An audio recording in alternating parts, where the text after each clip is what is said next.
চিঠি এলো চিরকুটে, আধো আধো ঘুমে রং রুটে, আসমানি কোনো বন্দরে অজানায়।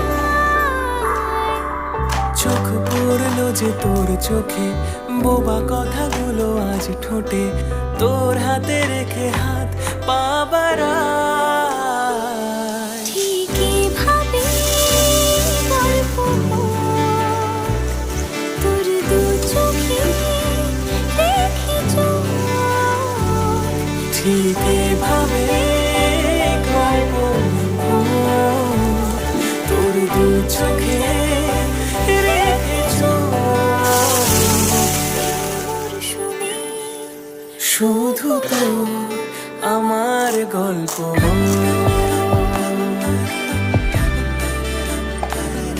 এই মরশুমে শুধু তো